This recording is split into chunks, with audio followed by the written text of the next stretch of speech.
زيادة مش ميشان عوايز زيادة. نعم يعني مثلا صلح ما يكونان والصلح خير والصلح شيء ما يكونان يعني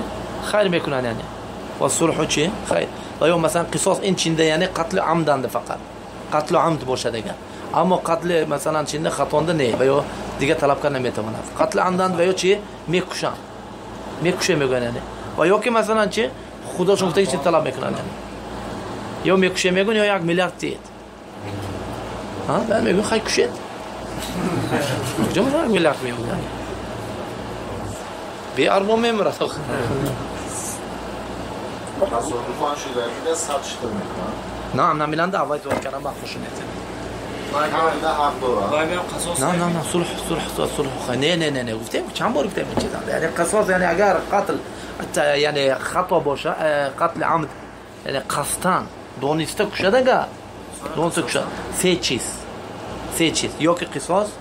یا که دیه یا که عفو میبخشن اگر مثلا خطا باشه دیگه دو چیز فقط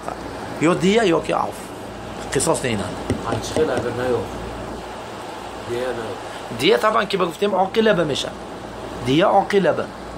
یعنی دیه که بمیشه یعنی عصبه به دیه یعنی خودش نه قبیلش میتید یعنی قبیلش مثلا وقتی که یعنی اهل ریگر میتین شما بجام کرد قبیله ریگر